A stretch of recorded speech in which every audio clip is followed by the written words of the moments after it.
जय हिंद, जय उत्तराखंड, जय जवान, जय किसान। सभी सम्मानित जन को मेरा सादर प्रणाम।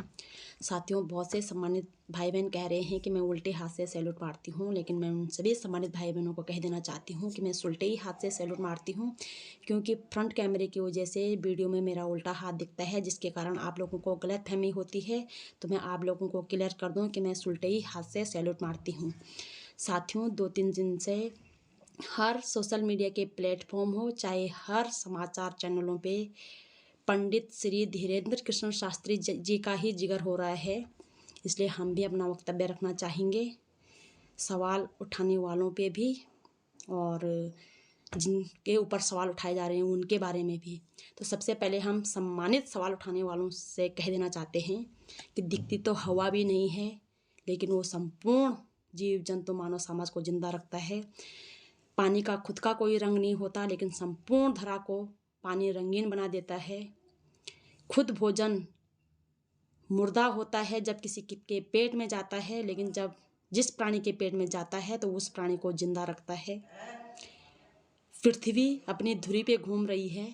प्राकृतिक संरचना, सूर्य चमक रहा है, नदियाँ बह रही हैं, हवाएं चल रही हैं। ये प्राकृतिक संरचना तो है। हम कैसे कहें कि संसार में शक्ति नहीं है।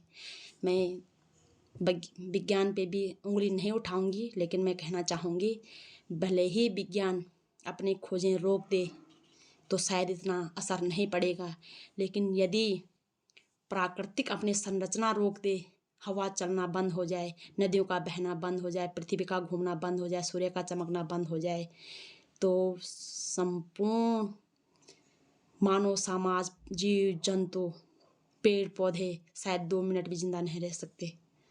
तो इसलिए हम कैसे न माने कि शक्ति नहीं है। और कहना, बहुत से लोगों का कहना यह है कि सिर्फ पंडित श्री धीरेन्द्र कृष्ण शास्त्री जी को ही यह शक्ति प्राप्त क्यों हुई। तो मैं कहना चाहती हूँ, तो बिना ध्यान किए 2 के पहाड़े भी हमको याद नहीं होते हैं, तो हम शक्तियों की बात कैसे करें। जो पढ़ेगा वो पास होगा, जो ध्यान करेगा उसे शक्ति प्राप्त होंगी, जो खोज करेगा वो वैज्ञानिक बनेगा। ये तो नेचुरल सी बात है, ये तो कॉमन साइंस है कि जो जिस राह पे चलेगा उसको उस राह की शक्तियाँ प्राप्त होंगी। ये तो कॉमन सेंस है कि जब वैज्ञानिक खोज करेंगे तभी उनका किसी भी प्रकार का प्रयोग का निर्माण होगा। तो हम कैसे न माने कि धरती में शक्ति नहीं है। शक्ति तो है, जो इन तमाम संसार को चला रहे हैं वो शक्ति तो हैं।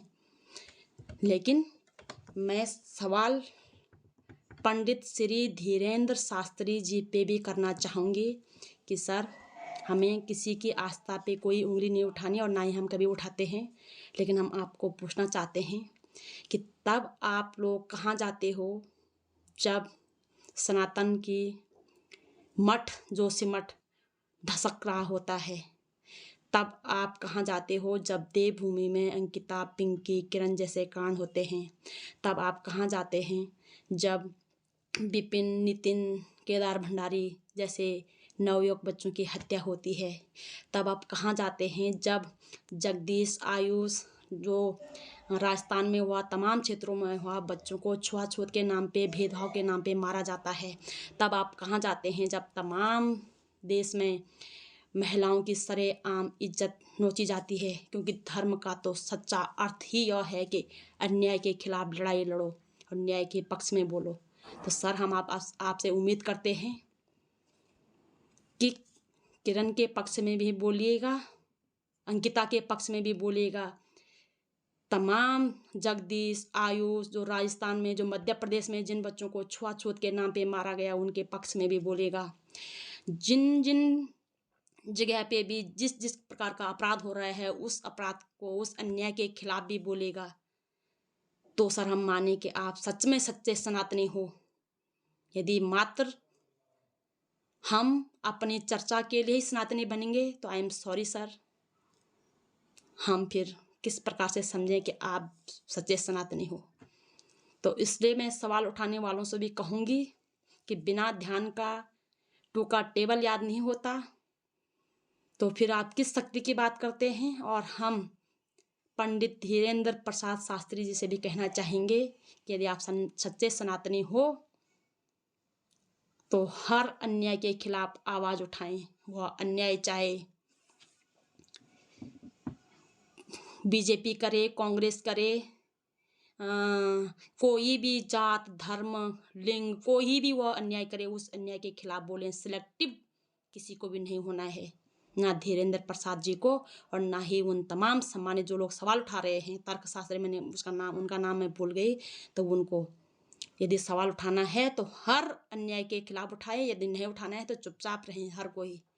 क्योंकि हम भी चाहते हैं कि दुनिया से अन्याय खत्म हो, अंधविश्वास खत्म हो, दुनिया प्राकृतिक गुणों के साथ जिए। लेकिन हर कोई अपने अपने मतलब के हिसाब से बोलता है, अपने अपने मतलब के हिसाब से चलता है, जिसके कारण दुनिया में सच में अंधविश्वास फैलता है, सच में तमाम तरह की चीज़ें फैलती हैं। किसी की वजह से अंधविश्वास फैलता है और किसी की वजह से क्या बोलते हैं हम लोग, निराशा फैलती है, आस्था खत्म होती है। तो ये दोनों चीज़ें बंद होनी चाहिए। अंधविश्वास भी बंद होना चाहिए और बेमतलब किसी के आस्था पे उंगली उठाना भी बंद होना चाहिए। कितना दुर्भाग्य है कि हमारे देश में कपड़े पहनने की आज़ादी है, कुछ भी उटपटांग बोलने की आज़ादी है। अब जब कोई अपने आस्था पे बोलता है तो उसके पीछे हाथ धो के पड़ जाते हैं। तो किसी के आस्था के पीछे हाथ धो के नहीं पड़ना चाहिए। और आस्था वालों से भी कहेंगे कि यदि आप सच में आस्था रखते हैं तो हर अन्याय के खिलाफ आवाज़ उठाएं। क्योंकि आस्था का अर्थ ही यह है कि हमें अन्याय खत्म करना है और न्याय का निर्माण करना है।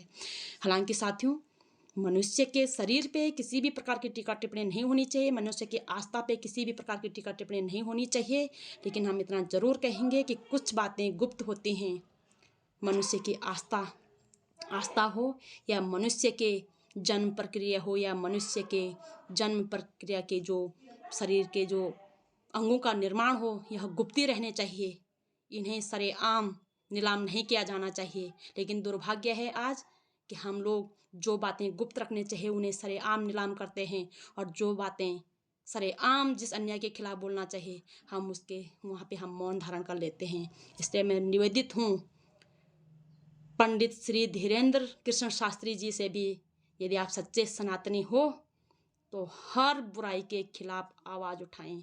क्योंकि सनातनी का सच्चा अर्थ बुराई का खात्मा है। और हम उन तमाम सम्मानित तर्कशास्त्री से भी विनम्र निवेदन करते हैं कि यदि आप सच में तर्कशास्त्री हो तो हर अंधविश्वास के खिलाफ आवाज़ उठाएं, फिर वो कोई भी फैलाए। जय हिंद, जय भारत, जय उत्तराखंड। आशा करूँगी कि आप सभी लोग मेरे वक्तव्य से सहमत होंगे, और नहीं भी होंगे साथियों तो ज़रूर सोचिएगा कि प्राकृतिक शक्तियों के सामने किसी की भी नहीं चलने वाली। और पास वही होता है जो कड़ी मेहनत से स्टडी करता है, वैज्ञानिक वही बनता है जो कड़ी मेहनत से खोज करता है, शक्तियाँ उसी को प्राप्त होते हैं जो कड़ी मेहनत से ध्यान करते हैं। और हर चीज़ के लिए कड़ी मेहनत करनी पड़ती है, फुक्कड़ में कुछ भी नहीं मिलता। सांस लेने और सांस छोड़ने के लिए भी मेहनत करनी पड़ती है। तो समझिएगा कि हवा दिखता नहीं है, संपूर्ण संसार को जिंदा रखे हुए है। पानी का खुद का रंग नहीं होता, संपूर्ण संसार को रंगीन बनाए हुए है। भोजन खुद जब किसी प्राणी के गले में जाता है, पेट में जाता है तो मुर्दा होता है, और संपूर्ण उस प्राणी को जिंदा रखता है जिसके वो पेट में जाता है। तो ये सोचनीय विषय है, ये कॉमन साइंस है, इस पर विचार करना चाहिए सबको। जय हिंद, जय भारत, जय उत्तराखंड, जय जवान, जय किसान और जय सनातन बोलना पड़ेगा आज।